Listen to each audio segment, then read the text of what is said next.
হযরত হুযায়ফা ইবনে ইয়ামান রাদিয়াল্লাহু তাআলা আনহু বলেন, রাসূলুল্লাহ সাল্লাল্লাহু আলাইহি ওয়াসাল্লাম ইরশাদ করিয়াছেন, সে জাতের কসম যাহার হাতে আমার প্রাণ, তোমরা অবশ্যই আমর বিল মারুফ নাহি আনিল মুনকার, সৎ কাজে আদেশ ও অসৎ কাজে নিষেধ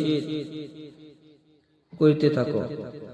তোমরা অতি সত্বই আল্লাহ তাআলা তোমাদের উপর আপন আযাব পাঠিয়ে দিবেন। অতএব তোমরা দোয়া করিলেও আল্লাহ তাআলা তোমাদের দোয়া কবুল করিবেন না। তিরমিজি।